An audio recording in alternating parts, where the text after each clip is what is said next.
So good morning and welcome, learner, in our today's lesson. Remember we had studied about parasites in our previous lesson. And we said parasites, animal parasites are those organisms that fully depend on another for survival. That's what we discussed in the other lesson. And we said the organism we call parasite depends on another animal we call the host. So the host is the one that is dependent on. So for this parasite to survive, must be on the host. And then we went ahead and categorized the parasites. We said we have external and internal parasites. And external parasites, we said they attack places like under the tail, at the base of the horns. We talk about the ears, the udder, teeth, etc. Then we went to mention examples of external parasites. We said these are the ones that are found on the outsides of the body of the animal. So we talked about the ticks, louse, mites, fleas, tsetse flies, etc. So that's where we were before we concluded our lesson. Now today, I want us to discuss about internal parasites. Of course, we made the table and saw which animals are attacked by what parasites. So in our internal parasites, these are found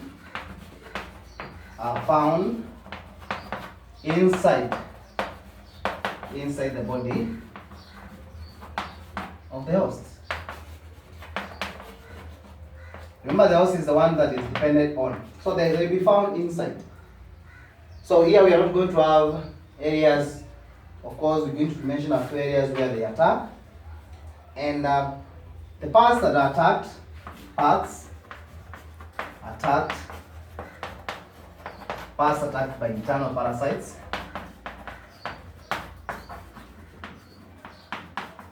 Number one, we have the liver, we have the stomach, we have the muscles, and we have the intestines, the tongue, and lastly we have the heart. So these are the areas where the internal parasites attack: the heart, the liver, the stomach, the muscles, intestines, tongue, and the heart. So from there, we are going to give examples of internal parasites. Something we have done. Number one, we have what we call the liver fluke. We have tapeworms. Tapeworms that I gave you a story of tapeworms. It immediately attacks the pigs. Pigs that you like eating the pork. So they attack that.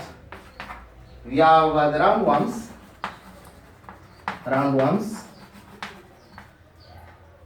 Hookworms.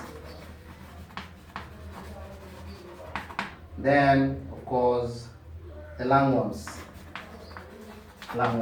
So these are examples of internal parasites. Now, there is a table there that I'll give you about the parasite and where they attack, but I'll do that later. I'm only interested in the effects of parasites on livestock. What are the effects? We have seen they have been attacked. So once they are attacked, what is the effect of the parasite to the animal? So that is very, very important for us to be able to discuss, learner. We need to discuss that because many times it comes in an exam. So we need to be acquainted with that information.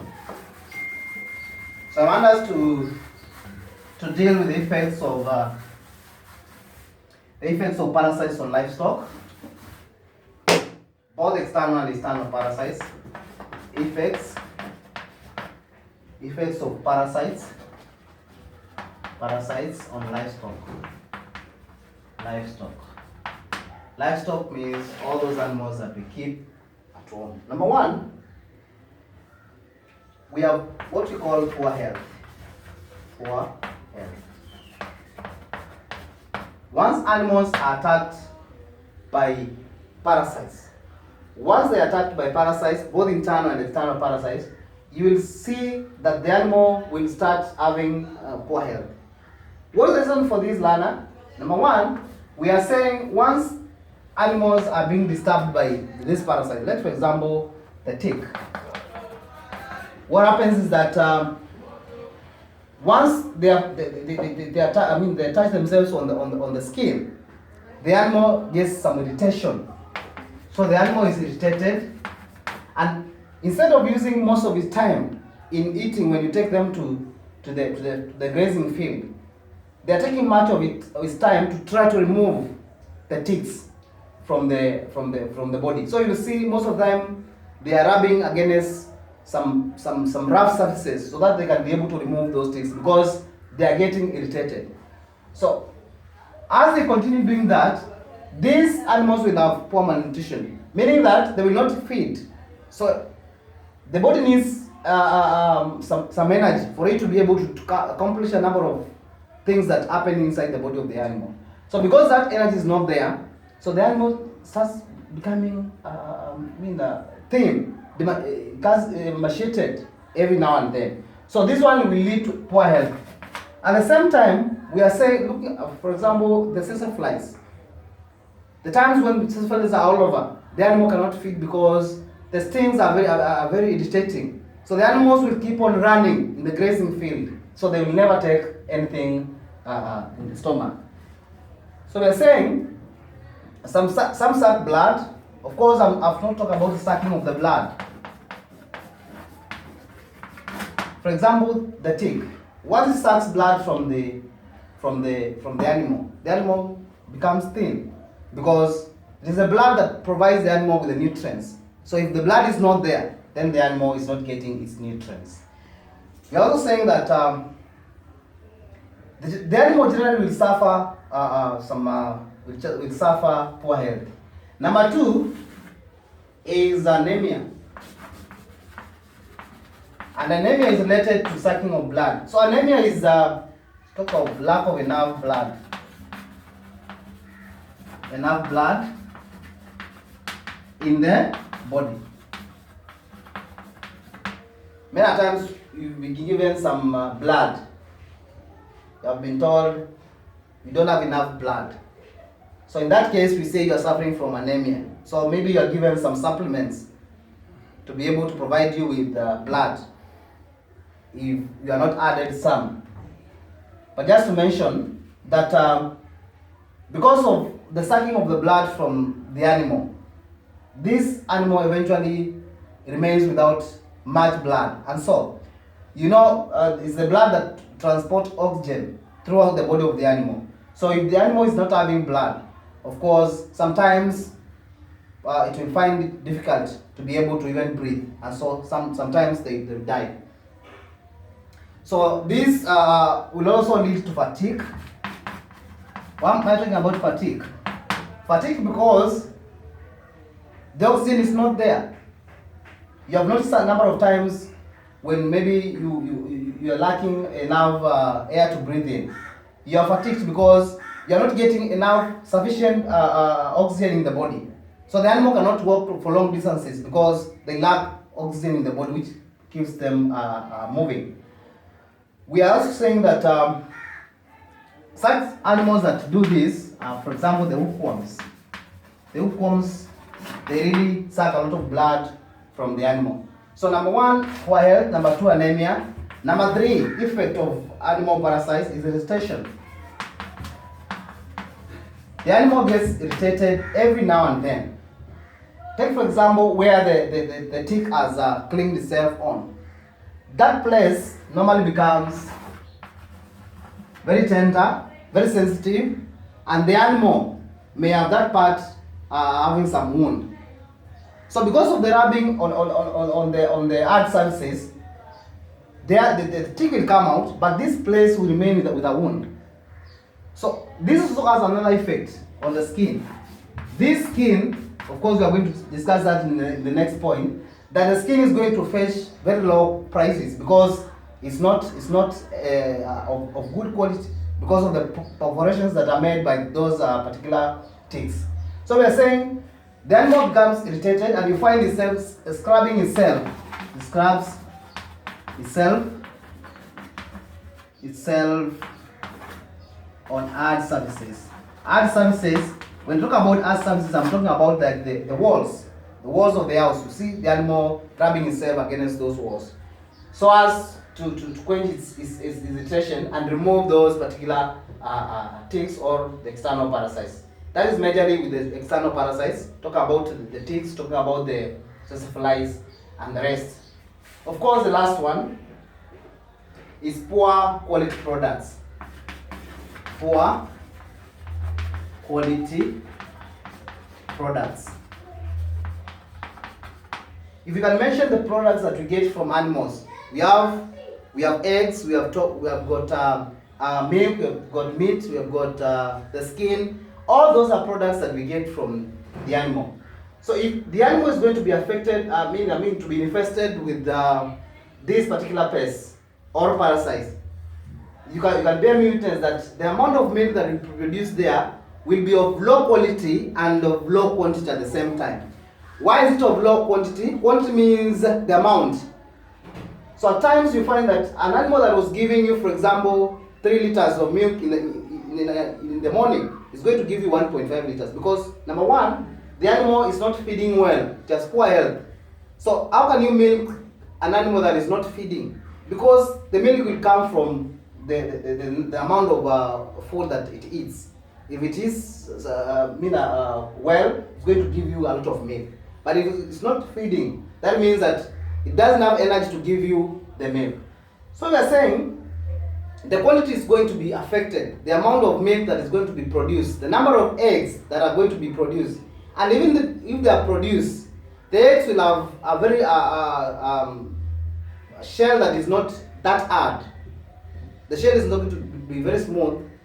Smooth in the sense that it's going to be not hard because there are certain things that are not in the body of the animal. Remember we talked about the calcium.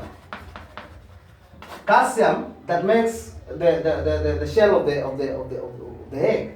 So if an animal is not feeding on this because of the infestation by maybe fleas, that is the chicken.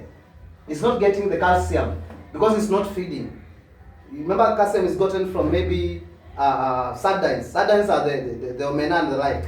When you grind them and you add some other feeds, they will give the chicken some calcium. So if the hen is not feeding because of the infestation with fleas, so means that the eggs that are going to be laid, if any, they are going to be very soft.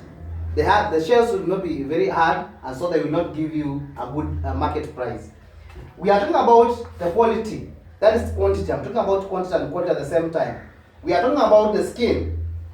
The skin or the hide of the animal. Let's say a cow, when you slaughter a cow, you need the hide. You sell it maybe to make, it's done to make shoes, can make some drums. So if the skin is going to be perforated, perforations are ores because of the ticks attacking that particular skin. So if it is going to have a lot of holes, the buyer is not definitely going to buy it, and so you will remain with your products there.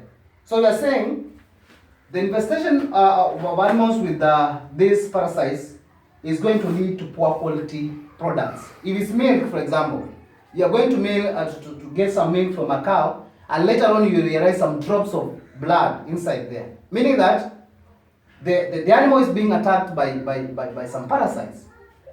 And for us to be able to check that, we use what you call the mastitis kit or the mastitis cup, where you can be able to milk from different teats and check which milk is the teat is affected, and so which part of the herd is also affected. So we talk about general of poor products or poor quality of products. we mean what the animals will give us will not be of good quality. Nobody will be able to buy your milk which is having some blood stains. He or she will definitely go for a healthy milk that you can be able to get from the market. So we are saying some parasites such as ticks or fleas perforate the skins and eyes of the livestock. This leads to low quality eyes and skins. Tapeworms also, we say that they affect the meat. Talk about the pork. Tapeworms and the pork. They affect the meat. So nobody will buy pork which is infested with these tapeworms. So they definitely go for the better one and leave your own products. So those are the 4 effects of parasite. Effects of parasites on livestock. Number 1, poor health, anemia, irritation, and then poor quality products. The next one is of course the methods controlling livestock parasites, which I can just mention very fast. You can mention that very fast, so that in our next lesson we will be dealing with methods of controlling human intestinal worms. So methods of controlling livestock parasites. Methods of controlling livestock parasites. Sometimes they are called pests. So you've seen an example 10 pests. It's the same thing. So number 1 method of controlling these is dipping. Now when it comes to dipping, here we are only controlling external parasites. We can only control external parasites using this type of method. I'm going to mention the methods and the type of animals, parasites that you can be able to control. So this one can only be used to control external parasites. Here I will mention about the acaricide. Now what is acaricide? Acaricide is when you mix the chemical that you are going to use plus the water, the water. You are going to make what we call a deep wash. Deep wash is the water that the animal comes and plunges itself inside. So if I draw what a dip looks like, so this is a traditional type of dip that we have. So the deep wash is here. That's the deep wash, which I've said is also called acaricide. So this is the one that you buy the chemical from the shop, come and mix with water to be able to spray these animals. So the animal comes from this side, comes in through these stairs, it immerses itself on this particular water, which is having chemicals. Then from there, it comes out through these other stairs and is held somewhere there to allow all these parasite that was on the body to drain and come back here. It's a small hole here, which the deep wash comes. It's filtered because we believe that as it works out, there's also cow dung and all that mixing with that deep wash. So it first comes here to be filtered and then comes back into the deep. So that is the acaricide. So this chemical is a mixture of the chemical plus the water. We call it acaricides. So we have that way of doing it. Then the next one will be, of course, spraying. Spraying is also another method of controlling external parasites. So this also controls external parasites. Now if the farmer doesn't want to use a deep method where the animals will immerse themselves inside and they come out, they will use a sprayer. We have what we call a knapsack sprayer. The one that you have seen recently being used by people to fumigate areas where we intend that we have some corona. You have seen people doing like this and then spraying. We call that a knapsack sprayer. So if the farmer has a few cattle, like for example 3 cows, can be able to use this instead of taking the animals to the deep, because it's intended to control a lot of parasites from a lot of animals. So using this spraying, a knapsack sprayer mixes of course the acaricide, that is the chemical plus the water, and places inside the knapsack sprayer. So it has a pipe there. So this animal will be put into what we call a crush. I want you to see what a crash is. Learner. A crash is something like this. I don't know whether I'm able to draw it well. But the animal is brought here and restrained inside there. It's tied, the head is here, so it is tied, and this one is closed. So it is in an enclosure like that.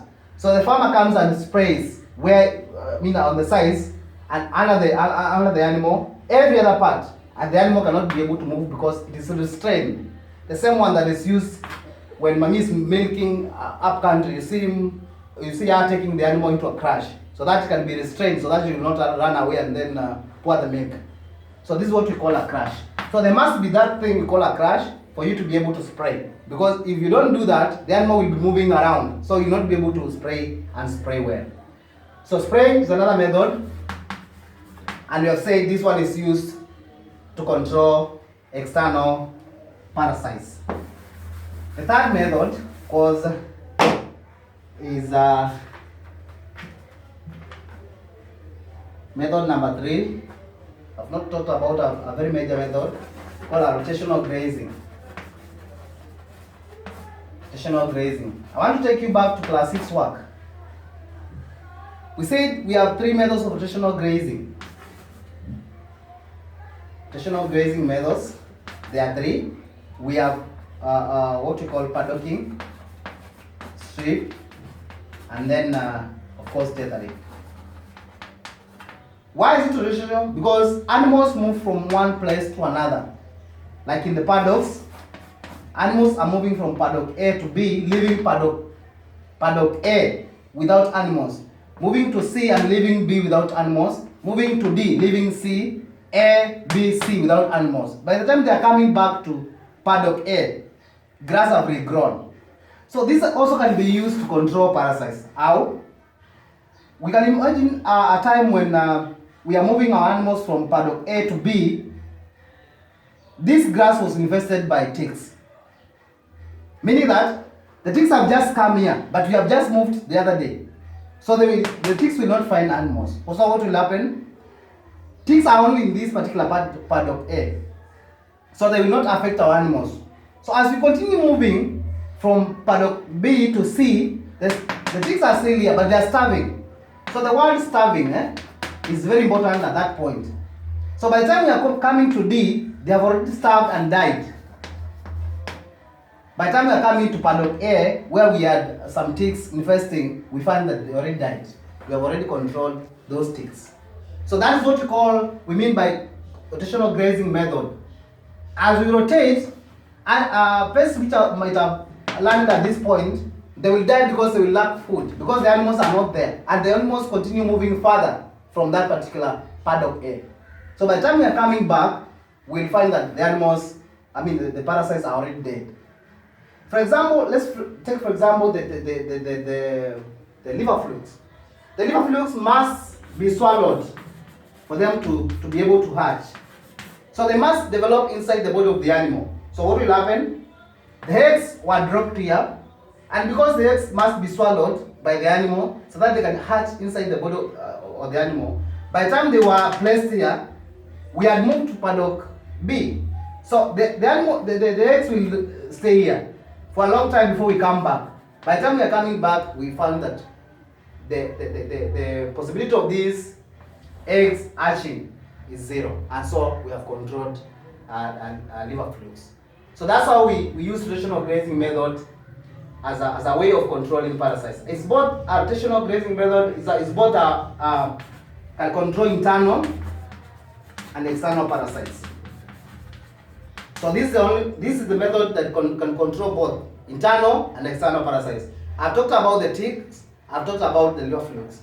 Liver flukes are internal parasites, and ticks are external parasites. So we got the fourth method, of which the fourth method, of course, is deworming. Deworming, and it will be our last method of controlling parasites. I want to explain this well, and that will be our last point. Method number 4, deworming. What is deworming? Deworming, even ourselves as human beings, we usually deworm. We are given that ABC, whatever, you swallow. After 3 months, you are given another one. Just to ensure that you control internal parasites. You're being told to control internal worms. In this case, if you are a human being, you are controlling internal worms.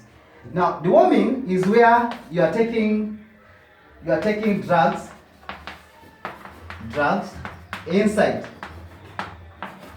inside the body of the animal.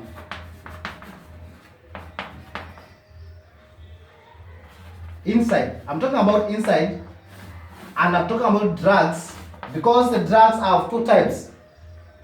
So we have what we call, deworming can be done in two ways, depending on what I've said here, drugs. We have what we call drenching. So there are two methods of doing deworming. So deworming is done by use of drenching. Now what is drenching? Here is where you are introducing liquid drugs into the body of the animal. Here you are administering liquid drugs. And we use a machine or an equipment called a drenching gun.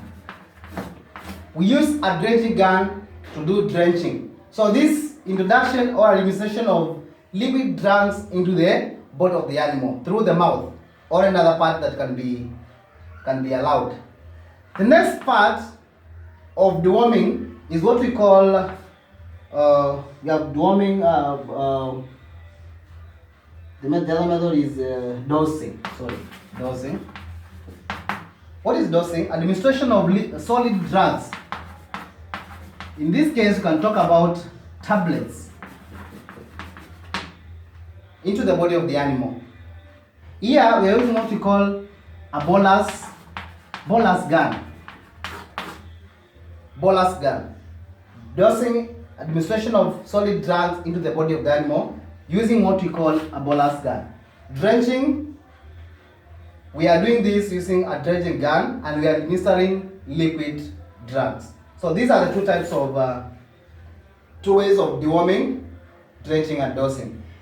In these ones, we are controlling internal parasites only. Internal parasites only. We don't control external parasites using deworming. You only control the parasites that are found inside the body of the animal. There is no way you can deworm on the surface of the body. It's not possible. So, Lana, if you can summarize what we have just said, and in case maybe you don't have all these what I'm talking about, the drenching gun, or don't have the bolus gun, you can improvise. Improvising is making something to look like the original one, so that you can be able to use to do a particular job. So in case you don't have this, you can use a bottle. You can use a plastic bottle or a glass bottle to be able to administer all this. So we have seen methods of controlling livestock parasites. We say number one, we have dipping. Then number two, we have spraying, rotational grazing, and lastly we have deworming. And deworming is advised to be done after every 3 months. You deworm your animals. Now, there's something I want to mention here. In an exam, you'll be asked, which of the following methods can be used to control internal parasites? So internal parasites can be controlled by the following methods. Number one, rotational grazing and deworming. Deworming plus rotational grazing.